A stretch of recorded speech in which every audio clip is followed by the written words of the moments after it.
स्वामीଙ୍କର ମୋର ମାଡ଼ଗୋଳ ହେଇକି ମୋ ଅବସ୍ଥା ଏମିତି ହେଇଛି। ଭିଡ଼ିଓଟିକୁ ଲାଷ୍ଟ ଯାଏ ଦେଖନ୍ତୁ ଜାଣିପାରିବେ। ତ ଜୟ ଜଗନ୍ନାଥ ସାଙ୍ଗମାନେ, ଆଜି ଦିନଟି ମୁଁ ଆପଣଙ୍କୁ କହିବି, କିନ୍ତୁ ଆଗେ ଦେଖି ସାରନ୍ତୁ ଆଜି ଦିନର ଦିନଚର୍ଯ୍ୟା ଫାଷ୍ଟ ଦେଖି ସାରନ୍ତୁ, ତାପରେ ମୁଁ ଆପଣଙ୍କୁ ସବୁ ସେୟାର କରୁଛି।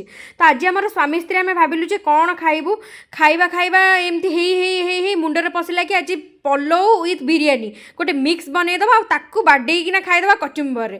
ତ ଆଗେ ଯାଇକି ତାର ପ୍ରିପାରେସନ୍ କରିକି ଦେଖନ୍ତୁ ବନେଇ ଦେଇଥିଲେ। ଆଉ ଦେଖନ୍ତୁ କେତେ ଏଇ ଯେଉଁ ପଲଉ ୱିଥ୍ ବିରିୟାନୀଟା କେତେ ଟେଣ୍ଡରିଂ ଦେଖାଯାଉଛି। ଓ ପାଟିରୁ ଖାଲି ଲାଳ ଆସିଯାଉଛି। ଆଉ ମୁଁ କହିଲା ବେଳକୁ ବି ଦେଖନ୍ତୁ ମୁଁ ଖାଇସାରିଲିଣି, କିନ୍ତୁ ମୁଁ କହିଲା ବେଳକୁ ବି ମୋ ପାଟିରୁ ଲାଳ ଆସୁଛି। ତ ଏମିତି ଖିଆଖୁଇ ସାରିଲା ପରେ ସାଙ୍ଗମାନେ ଏମିତି କିଛି ଘଟଣା ହେଇଥିଲା କି ଯାହା କହିଥିଲି ଷ୍ଟାର୍ଟିଂରେ ସବୁ ମିଛ କଥା କହିଥିଲି। ମୁଁ ସତଟା କହିଦେଉଛି। ଆକ୍ଚୁଆଲି ଆଜି ଗୋଟେ ମୋର ଭିଡ଼ିଓ ସୁଟ୍ କରିବାର ଥିଲା, ଯେଉଁଟାକି ଆପଣ ଆଗକୁ ଦେଖିବେ ଆସିବ। ରାକ୍ଷୀ ପୂର୍ଣ୍ଣିମା ପାଇଁ ଗୋଟେ ବଢ଼ିଆ ଭିଡ଼ିଓ ସୁଟ୍ କରିବାର ଥିଲା। ସେଇଥିପାଇଁ ଦେଖନ୍ତୁ ଲିପଷ୍ଟିକ୍ରେ ମୁଁ ଏମିତି ମୁହଁରେ ସବୁ ଲଗେଇ ଦେଇଛି। ଆପଣମାନେ ଭାବୁଛନ୍ତି ନା ଏଇଟା ଗୋଟେ ମିଛେଇଟେ ହେଇଥିବ। ଆଜ୍ଞା ହଁ ଟିକେ ମଜା କରିଦେଉଛି। ଆଉ କାହା ସହିତ ମଜା କରିବି ଯେ।